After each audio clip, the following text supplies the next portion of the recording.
security complexes. So after reading the Wallerstein and Sollenberg article that we had to prepare for today's lecture, I got curious about how the data from 1990, 1989 until 1997 would compare to the latest available data today, and if any major shifts have occurred in regional security complexes. Moreover, I would like to address some of the critiques and remarks I have about this article and the data they use at the end of this presentation.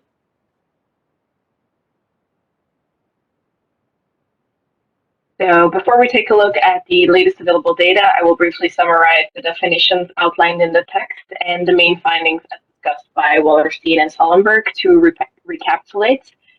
Wallerstein and Sollenberg identify three main types of armed conflict. So firstly, Wallerstein and Sollenberg identify minor armed conflicts to be conflicts during which battle-related deaths remain below 1,000 deaths throughout the entirety of the conflict. Secondly, intermediate armed conflicts are conflicts where the total amount of death amounts to more than 1,000 deaths throughout its duration, but during any given year, the death count remains under 1,000 casualties. And then finally, war is defined to be a conflict during which the death count amounts to more than 1,000 casualties during any given year. The latter two categories are collectively referred to as major armed conflicts.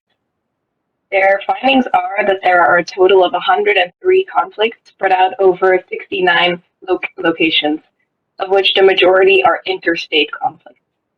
Further, they identify the presence of 15 so-called regional security complexes, which are defined to be situations where interstate or internal turmoil has such a distinct and significant effect on its neighboring states that their security and threats is intrinsically linked to said conflict. Examples of these regional security complexes can range from trans-border ethnic conflicts to various forms of economic and political support given by external actors to a state-based conflict. Ultimately, Wallerstein and Sollenberg maintain that there is a clear pattern towards a reduction in armed conflicts across the globe. So the focus of my own research for today is actually twofold. Namely, are Wallerstein and Sollenberg's, or is Wallerstein and Sollenberg's prediction correct in assuming that global reduction in armed conflict would continue to decline to this day? And secondly, how do current conflicts play into the dynamics of changing regional conflicts? So to introduce my data set, I have to first underline some of the caveats with the available data today.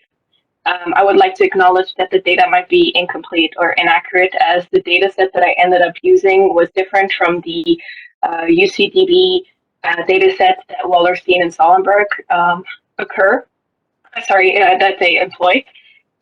The data set that I uses a threshold of at least 100 casualties for it to be counted as an armed conflict, whereas Wallerstein and Sollenberg uphold a threshold of 25 casualties. And if you're wondering why I ended up not using the same data set, it's because I was too unfamiliar with the terminology that they used, and whilst trying to navigate the Excel with all the different data, my laptop actually ended up crashing a couple of times, so that's why I found an alternative data set.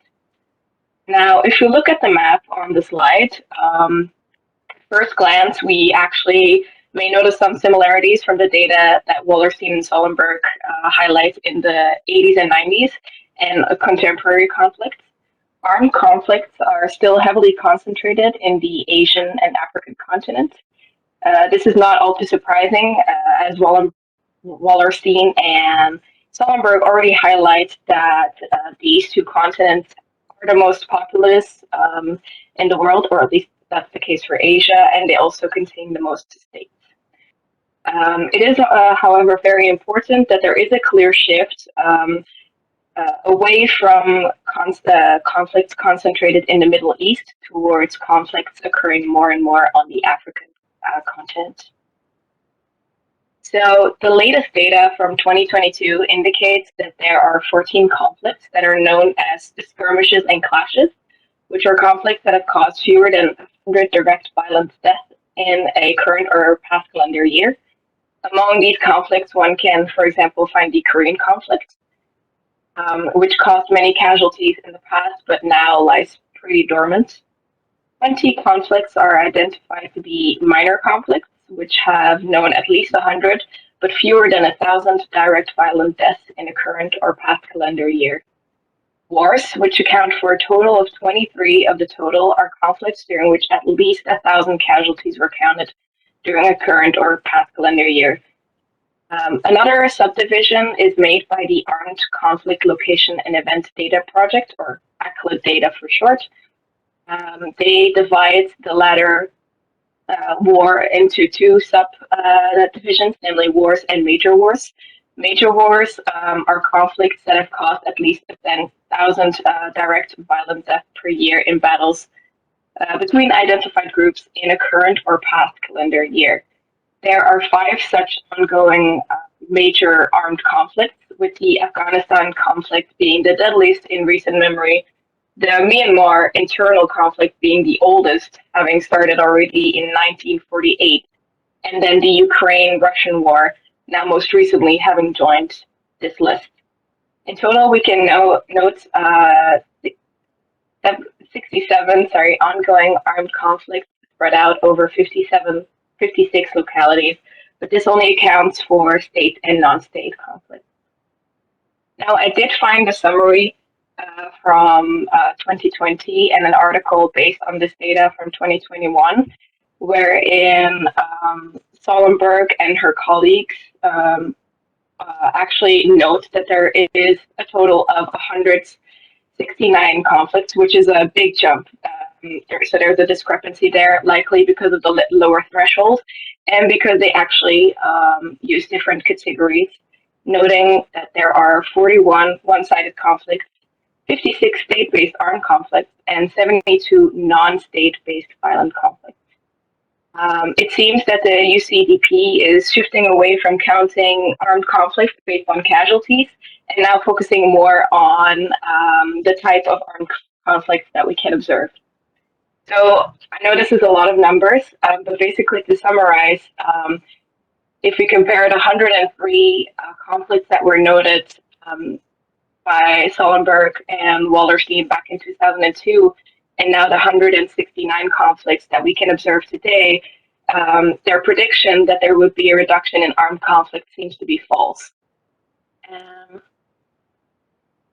Also, I tried to find or count how many regional security complexes we can observe today, but it was actually quite difficult trying to derive how many regional security complexes can be observed. But a quick glance at the most recent literature today suggests that there is a shift that coincides with the larger changing patterns in armed conflicts, namely that Africa is leading in the establishment or further expansion of regional security complexes as a consequence of increased armed violence in the area. With armed conflicts such as in Sudan, Mali, and Nigeria now significantly impacting the broader region. Okay, and then now I would briefly like to discuss some interesting trends that have occurred in the last years and how armed conflict has actually changed in recent years. So, as already pointed out previously, there is a shift away from armed conflict in the Middle East, although many are still, of course, active. But it seems now that Africa is the driving force behind armed conflicts, with recent unrest in the Sahel region and continued unrest in the Democratic Republic of Congo, for example, being a great cause for concern. The regional security complexes in Africa have, as a consequence, presumably gotten further consolidated and or expanded. So graphs on increase in non-state violence. These are 2 graphs showing that there is actually, since 2 decades, a stark increase in non-state violence driven by terrorist groups such as ISIS, Boko Haram, etc. Also, the Syrian conflict is said to be a major influence on the increase of non-state violence, as we can see from these 2 graphs here. Interstate conflicts are also starkly on the rise since a couple of years. the prevalence of internationalization of conflicts, where one or both sides in the conflict receive troop support from an external state, remained high in 2020 and is continued to rise. Additionally, an interesting fact that I read in an article was related to the COVID-19 pandemic. People may expect that the COVID pandemic put a hold on violence, but that assumption seems to be false. No new records in terms of casualties were recorded since 2014, but failing to result in de-escalation, the COVID-19 pandemic was in fact the driving force behind some conflicts flaring up since 2020. For example, in the DR Congo, two conflicts, which had been inactive for several years, escalated again in 2020 following protests against the responses to the pandemic by the Congolese government. And then lastly, I would like to briefly mention some criticism and remarks that I have about the datasets and their discussion on conflict. So the first problem that I had after reading the original Wallerstein and Sollenberg article, as well as the dataset that I used for the presentation today, was that it was actually based on the death rate. That's like what it focuses on, right? Which actually makes it harder sometimes to categorize conflict rather than making it more clear, in my opinion. What I mean by that is that, for example, if we look, for example, at the Korean conflict, which is categorized as a war because of the high casualty rate, I don't know if that would still be correct today, as the nature and the scope of the Korean conflict have significantly changed since the 1950s, when it was like an active war. So the categorization as it stands based on death rate is unable to nuance the numbers.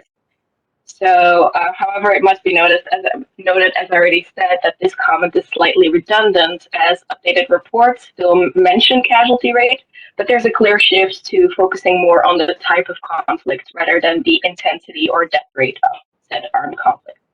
But related to this point, I would also like to mention that the data does not account for other forms of conflict. I know that the professor has already introduced us to many different types of violence and conflict in the lecture just now, but the data does not, for example, take into account armed conflict in the sense that it does not consider homicide rate, criminal gang violence, and other more institutionalized forms of organized violence. This is a critique that could be extended both to the original article and the data set that I use today, and more recent articles on armed conflict. Additionally, you could say that the data that many researchers employ do not account for different types of conflicts that may significantly impact people's livelihood without using deadly force, such as trade wars, sexual violence, and infrastructural violence.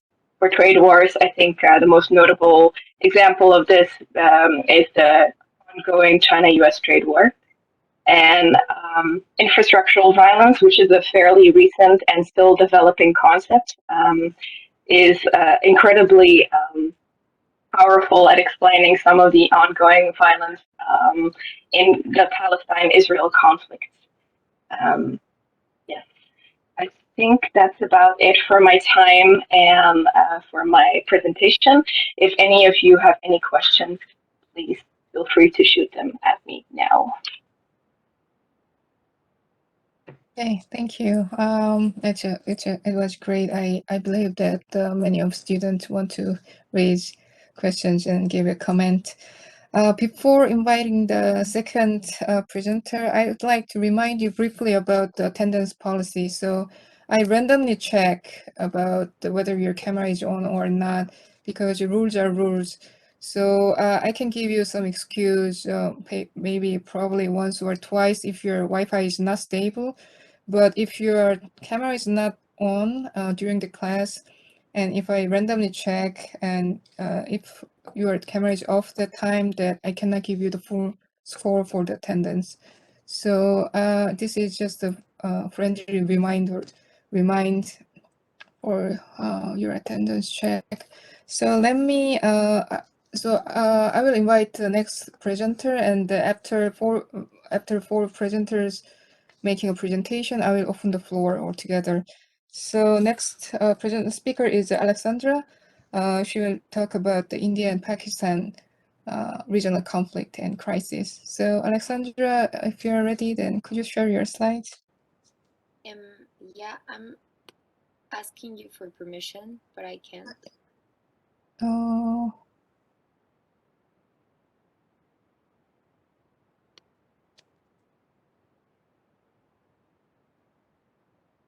Do you see it or not?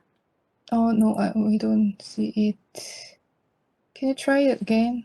I think all attendees can have a right to share the screen. Can't. Video. You know why it doesn't let me share my screen?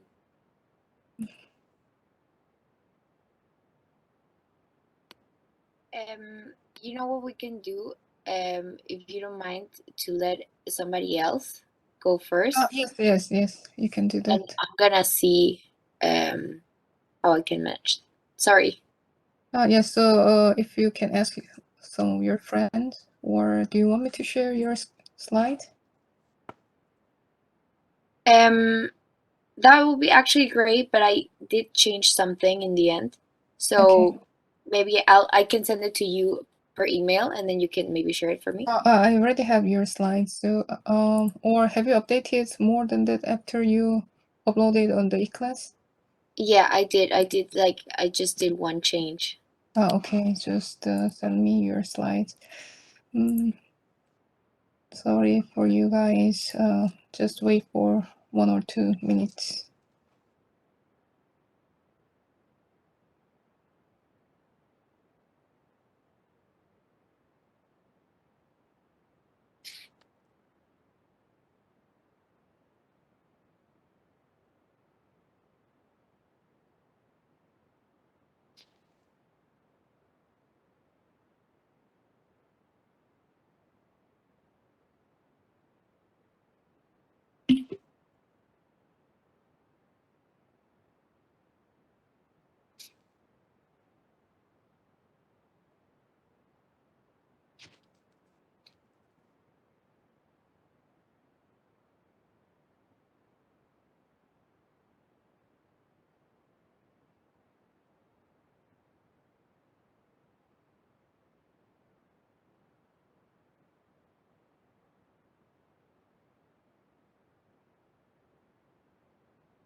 Okay, I'm almost done.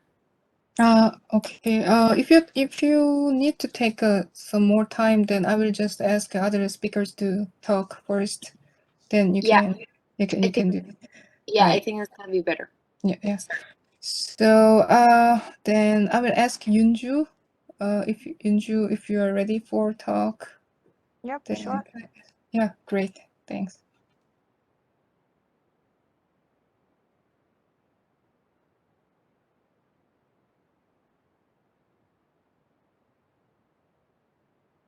Can everyone see the screen? Yes, we can see that. Thanks. Okay, great. Today, hello, I'm Yunju, and today I'm gonna talk about the Russia and China relations after the Russian invasion of Ukraine. And more deeply, I'm gonna focus on the AIB, which is a China-based bank, and I'm gonna bring the discussion points about how the AIB gonna impact on Russia and China relations.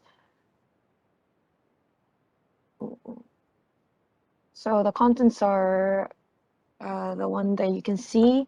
I'm gonna discuss about the mentioned relations before the invasion and talk briefly about the Russian invasion of Ukraine these days and see how the China reacted. And next, I'm gonna tell you about the AIB and how also AIB actioned on the invasion. Gonna have a brief summary and have a discussion point. Russia and China had, I would not say it's a full alliance with each other, since China is now the growing power, and some would say that China and US are the two strong powers. So before like past days, Russia and China both combined their power together to confront with the West. So they would the author Bobo called it as the axis of convenience. They had to combine their power to confront the West. However, as I said, China have grown its own power, and Russia also felt that it was kind of threatened to their nation. They sometimes refused each other. For instance, China has refused to recognize the Declaration of Independence from Georgia, of South Ossetia and Abkhazia, and also in a similarly, Russia have been ambivalent regarding Chinese actions in the South China Sea.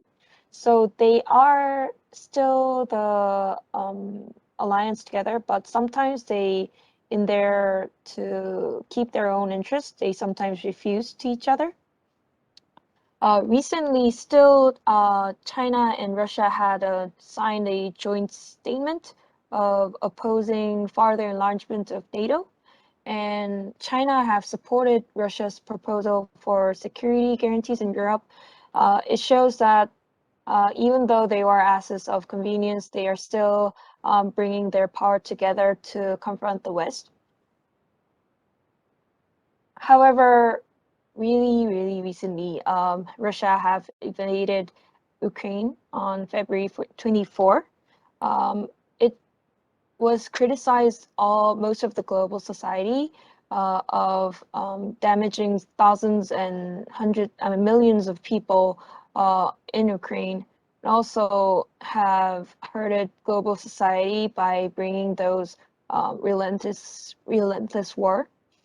But Russia is still keep doing their invasion, so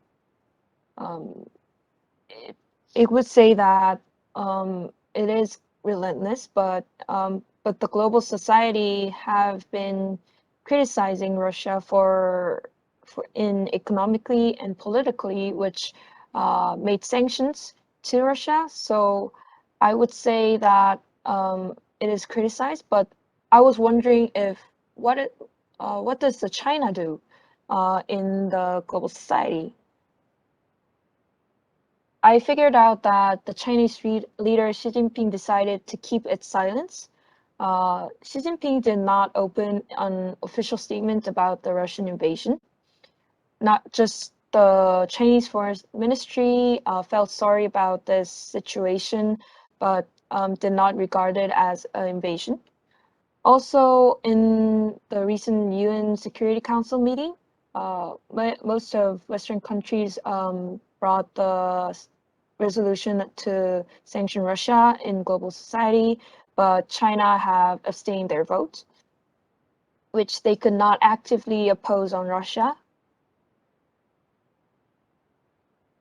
Next, I would like to bring AIIB, which is the Asia Infrastructure Investment Bank, to develop Asia's rural areas and to strengthen the Asian power in worldwide. This bank is based on China, and 105 approved members join in worldwide, while US does not, but the Russia is now the founding member. As one of the projects, AIB have lended $300 million to build Russian railways. Russian railway is the world's third longest railway network, and it contributes to Russia's domestic and foreign trade, and thus it strengthens Chinese and Russian power over Asia. However, I believe AIB also felt they were in trouble because of the threatening global society.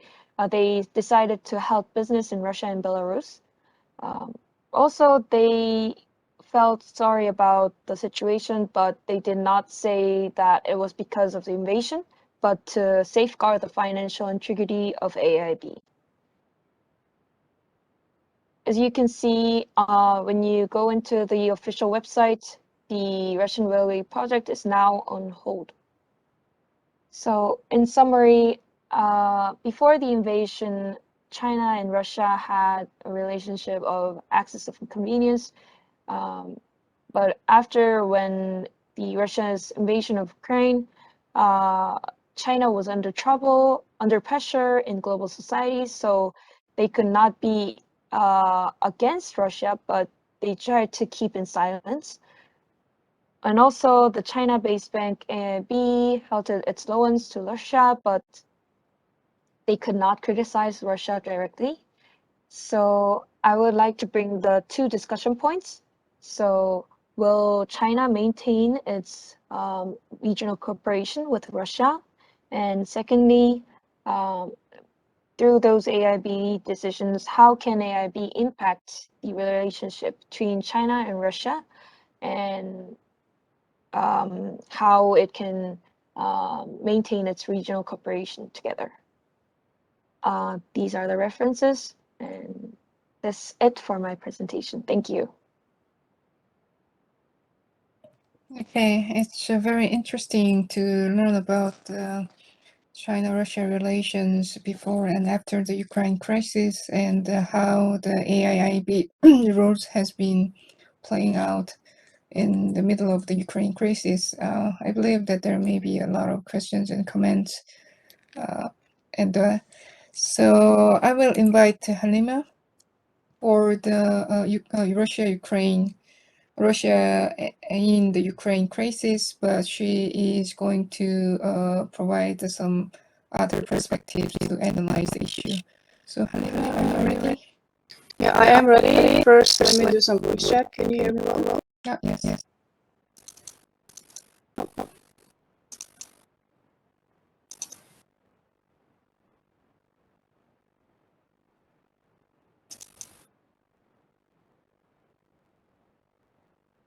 Okay, I suppose you can hear me well. I mean, it's the what is that? My screen? No, Yes, it's not on the screen. Your slide is not coming here. Oh, okay, guys. Okay. How? Oh my God.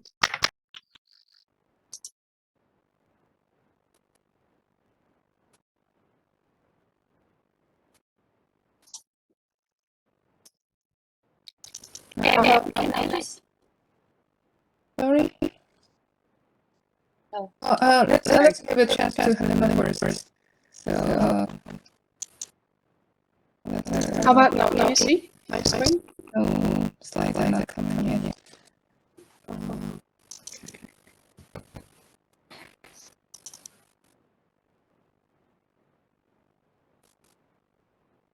But you okay. Just a second. I'm sorry. I'm terribly sorry. I'm feeling very hesitant to see. It's my first time doing a presentation. That's Yeah. okay. Otherwise, I will give you a chance just to make a presentation after Alexandra, if you're okay with. Or,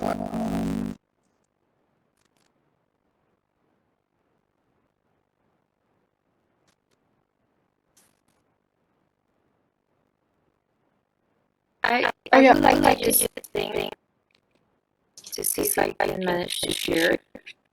No, but I still can't. Professor, I sent you an email, so I don't know if you can find it. So this is a PDF file, so I will just share this one with others later. Perfect.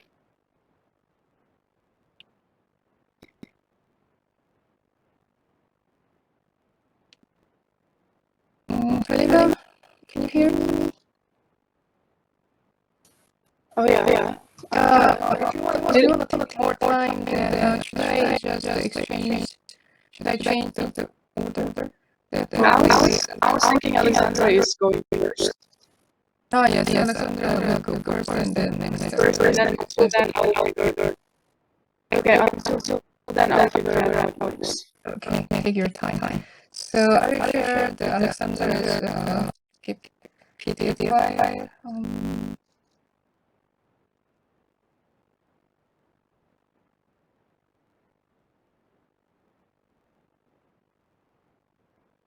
So this is what Alexandra's PDF is. So Alexandra, you can start. Just do it a little bit bigger, maybe. Oh, sure. That would be great. Yes, like that's perfect. Okay, well, first of all, I'm also sorry about the inconvenience. Also, this is my first time using WebEx. So today I'm going to be talking about conflicts and issues on a regional cooperation, and especially I focus myself on a very interesting called read about the tensions between Pakistan and India. So in order for me to start, first of all, I like to explain to you the content. And as the professor mentioned right before, the class, it is very important to understand and analyze the region. I'm also going to highlight the importance of the region, what the conflict is all about, then also the conflict between India and Pakistan, and then later on I'm going to finish up with a conclusion. But in order for us to start this presentation, I would like to take a look at this quote that says, "People must know the past to understand the present and face the future." And what I have learned about conflicts and issues in general is that every time you're trying to analyze what's happening today, you need to be able to understand what happened, like in that historical context or cultural context, because there are many things that are influencing the decisions and the current issues. So first of all, let me introduce to you the analysis of this region. So as you can see in the map, we have Pakistan, which is marked with a blue rectangle, and we have India.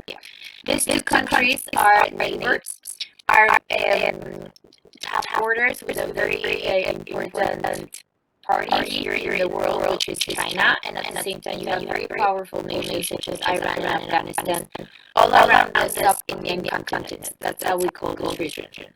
So this is in order for you to have a clear idea on where we're standing. The importance of this region relies that it is home of 25% of the world's population. And every time there's a lot of people, well, there's business, and there's possibilities, and there's development. At the same time, it has a very good strategic position. I don't know if you remember, but from China through Pakistan or through India, you can carry out products and services very easily all the way to later on to Europe. At the same time, there's a huge economic growth that has been stated by the World Bank since 2007. It was like around 7%. And of course, this speaks for development opportunities, continuous investment for the futures, and profit. So, because China is a very important key player in all of this, he had the idea on doing a deal together with Pakistan, and this is how they presented the, if you mind changing the light, please. Thank you. Pakistan Economic Corridor. So, in order for you to understand this, economic corridors are projects, long-term projects where there's a lot of investment going on. And as you can see, if you follow the red line, what China is trying to do is kind of like to connect that part of China all the way to Pakistan in order for them to arrive much easier to the Middle East and later on Europe.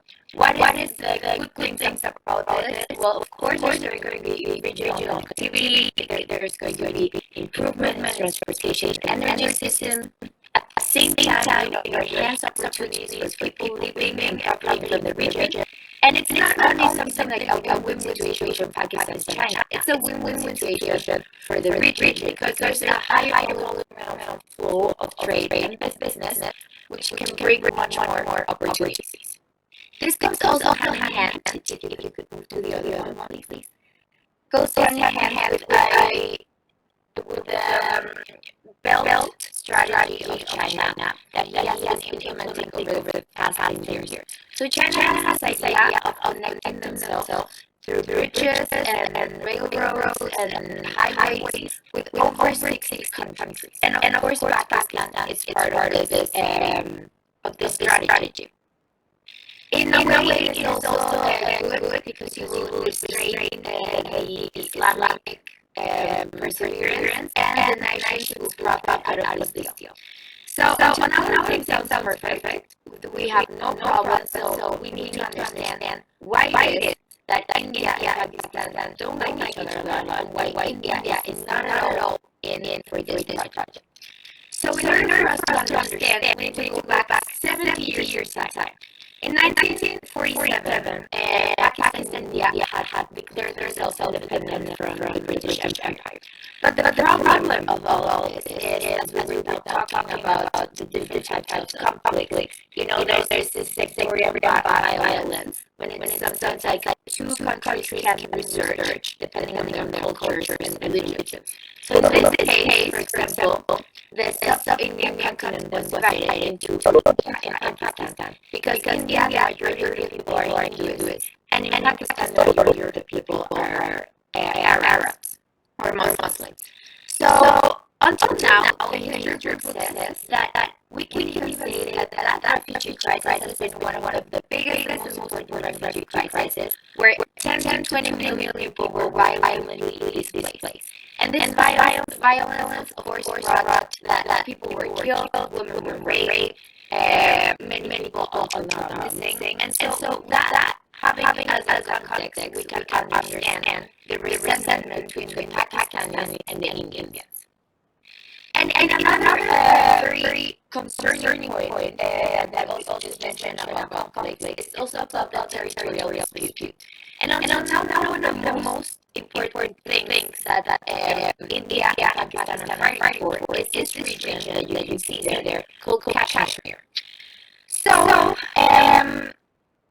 the idea of the economic corridor where India is investing their money is that part of the economic corridor will pass through Kashmir. But the problem is who does Kashmir belong to?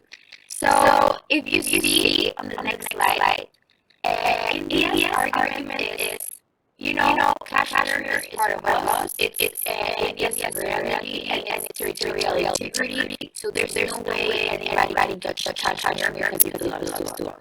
And meanwhile, Pakistan says, you know what? It's an economic cooperation initiative. It's going to profit us all.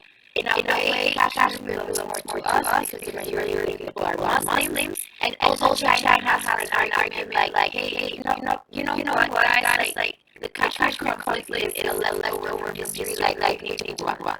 But still, there's very sensible topics on it.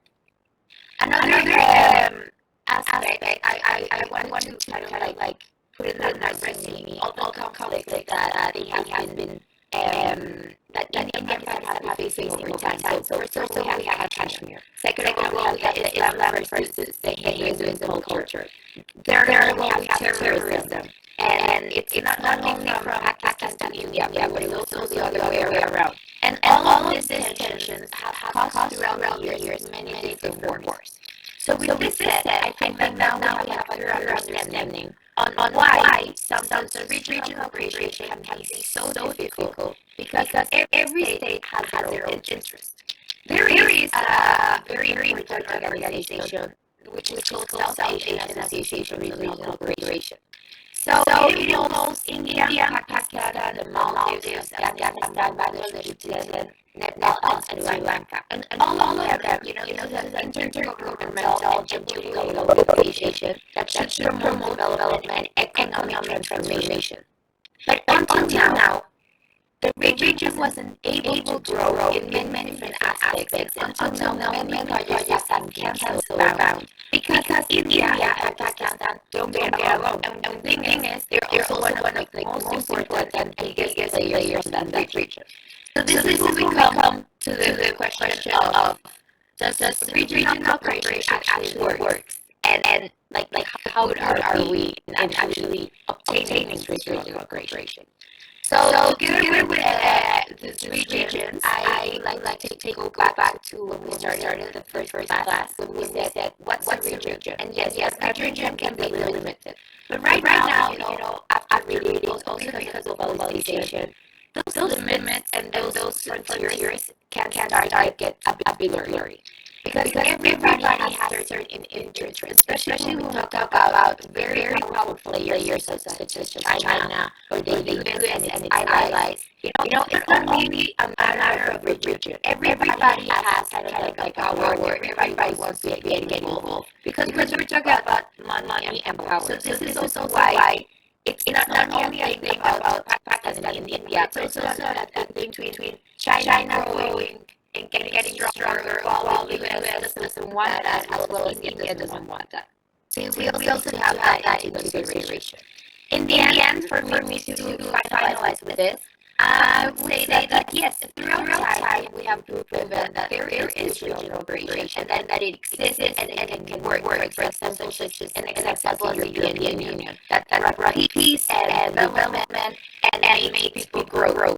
But at the same time, for certain aspects in certain countries and regions, it could be an idealistic idea because in the end, every country has its own brain and they have the right to have their own agenda.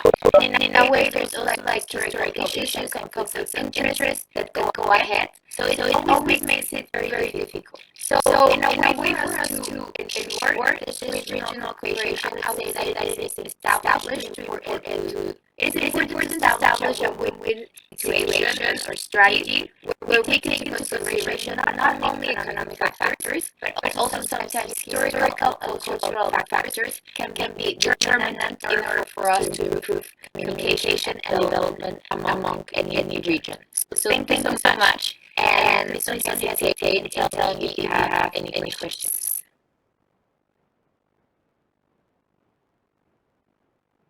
Okay, great. So we Alexandra was talking about the conflict and cooperation in South Asia. So now I will invite Halima to talk about Russia playing Ukraine crisis today.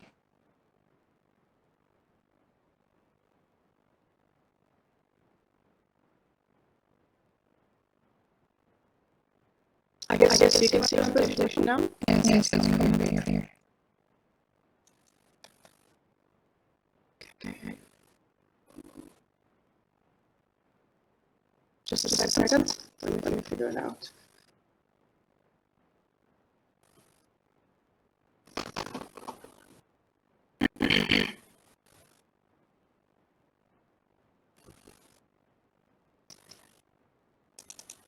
Okay, so let's start.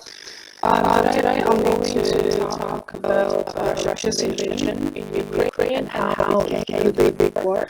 The reason why I have chosen this topic is that before I start my presentation, I checked all the PPTs on the discussion board about that Eugene is going to talk about China and Russia's role in China and Russian relationships. So I want to touch the other topics. So the conditions for the attention in relations between Russia and Ukraine and outbreak of the elections in the morning of February 24. It has been moving for several decades. And the arguments that the presidents are on putting aside go back even further to the Middle Ages when parts of President Lenin in Russia were part of Kiev and Russia. Has itself had opinion about Nepal, which he attributes to the Russians. At the same time, the president of Russia really pushes that Russians and Ukraine are not always in the same path, and eventually two languages and two cultures form one. But But when the time passed by, it became different. When they took over Brooks, it became separate countries of the blocks of Soviet Union. Now that the merge was political, Kiev was following the path of Western democracies with turnover of power. Moscow has turned away from it, and the current order is the result of the policy of the last 30 years. It can be divided into 3 stages, which about 10 years, and I am going to talk about the world events. So as you can see, I have divided the period since Russia and Ukraine conflict has occurred. It's from 1992 to 2003. When Ukraine leaves and Russia doesn't care, I'm going to elaborate on this first. So, Russia and Belarus created the Union State, and Ukraine is a little bit to the west. So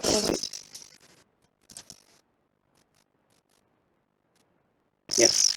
So in December 1991, Ukraine, together with Russia and Russia, was one of the 3 republics that would dissolve the Soviet Union.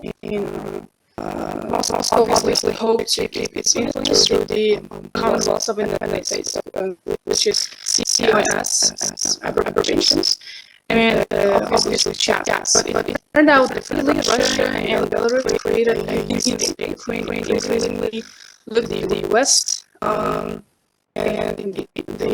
this obviously irritated the Kremlin, but Ukraine then inherited from the USSR an army of nearly 1 million and the world's third largest nuclear arsenal. Kiev gave up the missiles, handing them over to Russia in exchange for security guarantees and the economic aid. While the West did not replicate and did not attempt to integrate Ukraine into its structures, Moscow's reaction seemed restrained. There were no shots fired, and except for the shooting incident in 1992 when a Black Sea flag patrol ship hoisted the Ukraine flag and left Sevastopol for Odessa. Russia in the first Soviet decade was weak economically, and the Chechen wars were draining resources by diving the Black Sea flag and sinking the Great Rating in 1997. And the Russian Federation recognized Ukraine's borders, including the Crimea area. Okay. From 2003 to 2013, cracks in post-Soviet relationship. So the first major diplomatic crisis in Moscow and Kiev occurred under President Putin in the fall of 2020, building a dam in the direction of Ukraine and Ireland. Kiev perceived this as an attempt to withdraw its borders, and the conflict was resolved after a face-to-face meeting between the presidents. And then the construction was stopped, and the declared friendship of the 2 countries got its first cracks. In 2008, Ukrainian presidential elections, Russia actively voted for a candidate who was Mr. Yanukovych, but the Orange Revolution prevented his victory amid accusations around. The pro-Western politician Viktor Yushchenko became president. His victory was the starting point for changes in Russian policy aimed to prevent the Moscow colored revolutions and accused the West of during Yushchenko's presidency. Russia twice shut the gas pipeline of Ukraine in 2006 and 2009, which led to the destruction of transit of gas to Europe. The event for understanding the current situation occurred in 2008 at the NATO summit in Bucharest, as President George Bush tried to build a membership action plan for Ukraine and Georgia. Shortly opposed it, and Moscow made it clear that it would not fully recognize Ukrainian independence. As a result, Germany and France blocked Bush's plan. Both countries, Ukraine and Georgia, were promised membership in NATO, but without an exact date.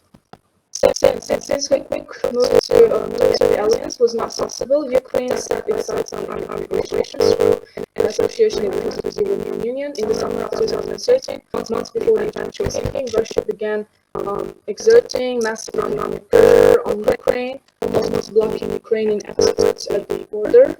In the fall, the government of Yanukovych became president in 2010. It was suspending preparations to sign the agreement with Brussels, citing Russian pressure, and the overall decision sparked protests in Ukraine, against which he fled to Russia in 2004.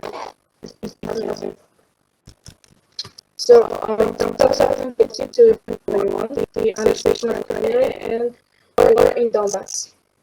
Power voting was created in Kiev when Russia annexed Crimea in March 2015. It was a turning point, the beginning of an unbelievable war. At the same time, Russian and local parliamentary structures gave rise to separatism in Donbass, and people's republics were proclaimed in Donetsk and Luhansk, led by unmarked infantry people from Russia. Kiev reacted slowly and waited until these presidential elections in late May, and decided to use force on a large scale, which is called the counter-terrorist operation.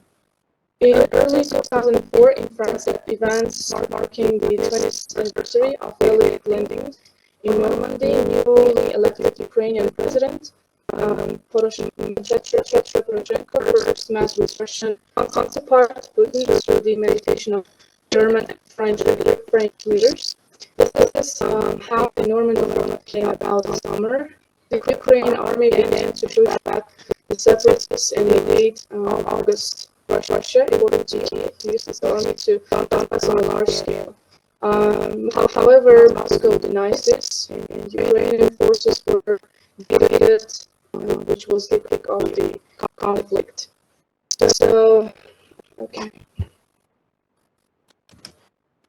Beginning of Russia's war against Ukraine. As everyone knows, in 2022, February 21, Russian President Vladimir Putin recognized the independence of separatist Donetsk People's Republic and Luhansk People's Republic. The relevant documents were ratified by the country parliament. Putin also stated that these entities include the territories of Donetsk and Luhansk regions of Ukraine. This is significantly more than the region that the separatists controlled. Early in the morning, February 24, the head of Russian state announced the beginning of special military operation against Ukraine. It's called the demilitarization of the country. The Russian armed forces began strikes against Ukraine cities and military infrastructure, not only in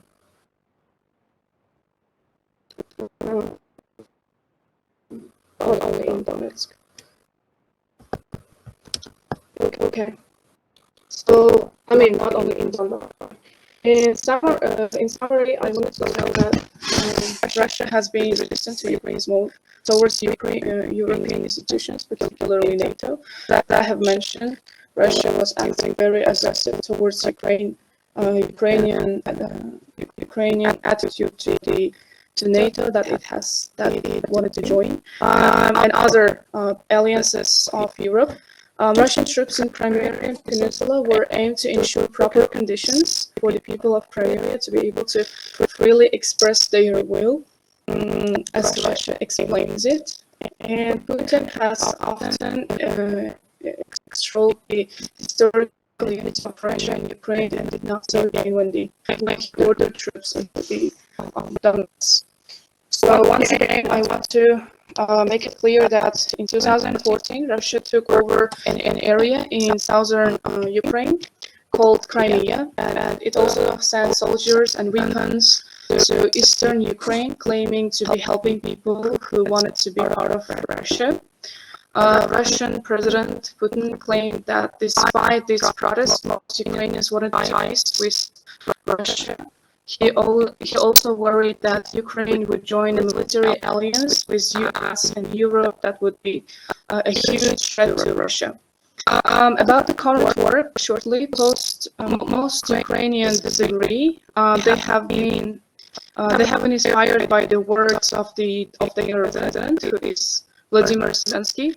He told Putin that the Ukrainians want peace, but um, but that if they need to, they will defend their country's independence.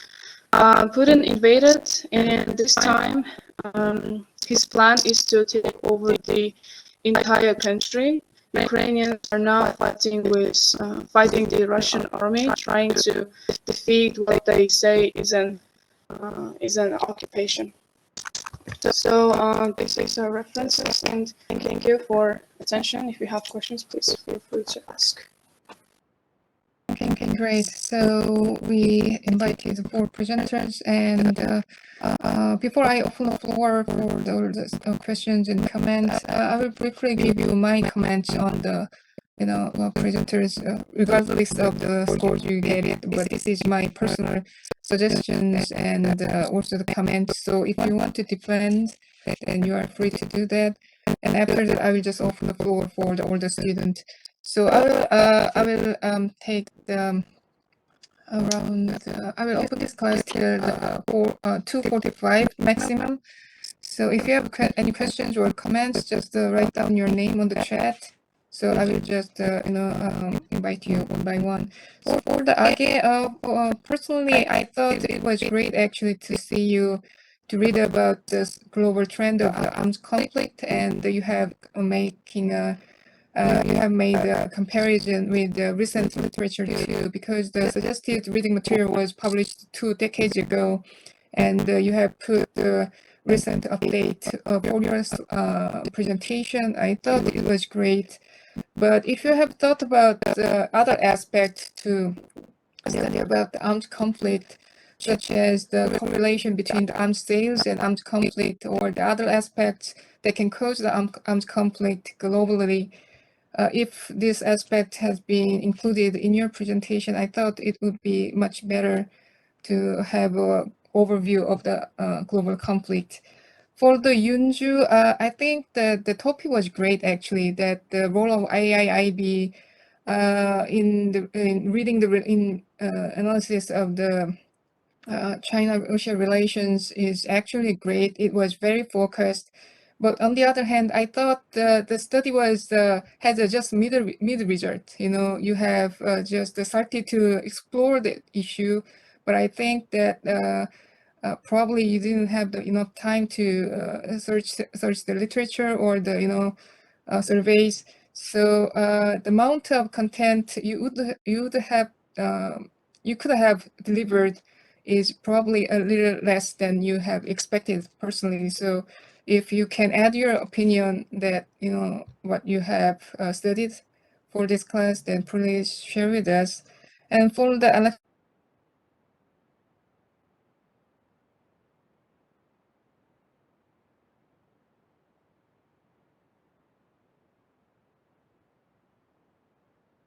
you did a historical background and political and economic background, pretty much covered in your presentation.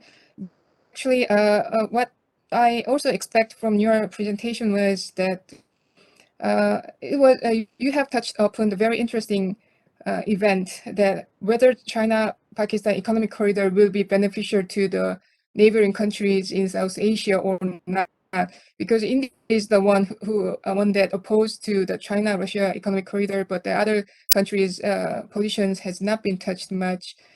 So if you can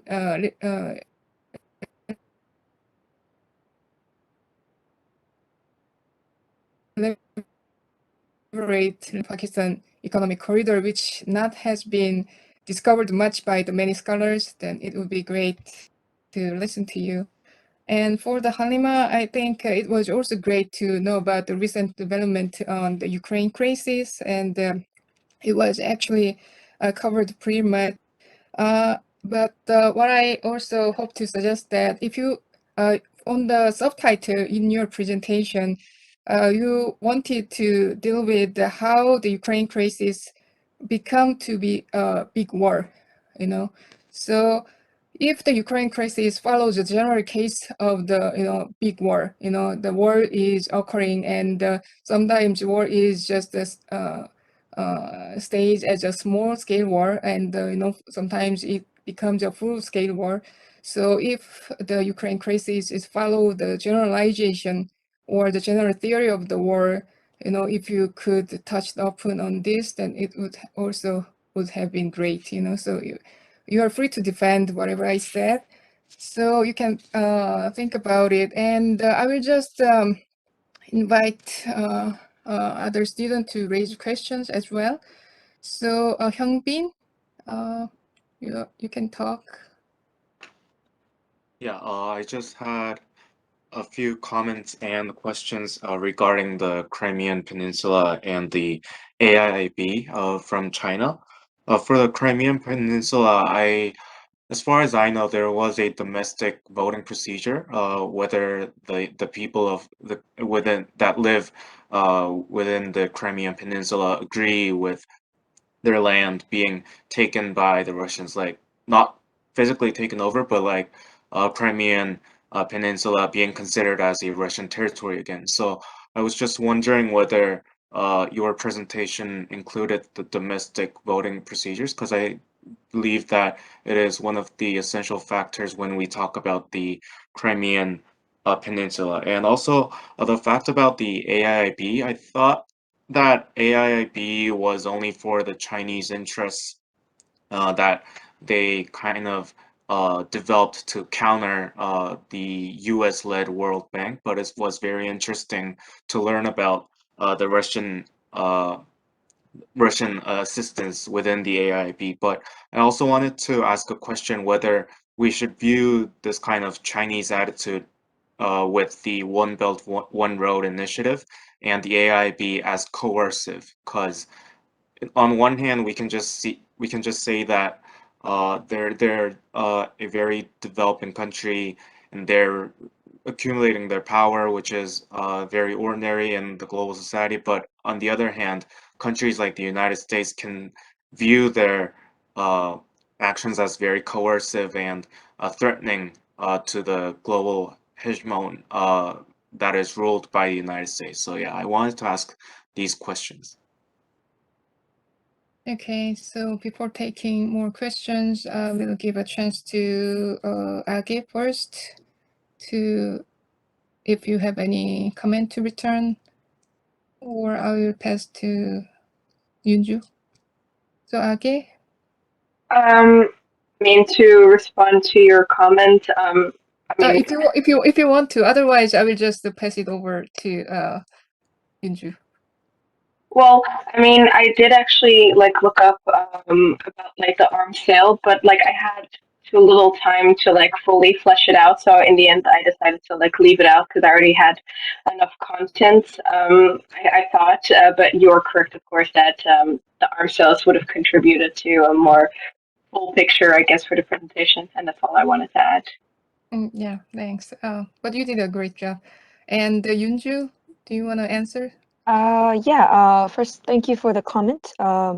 I also found out that there were kind of more interest of Russia in AIB, so it was interesting to figure it out.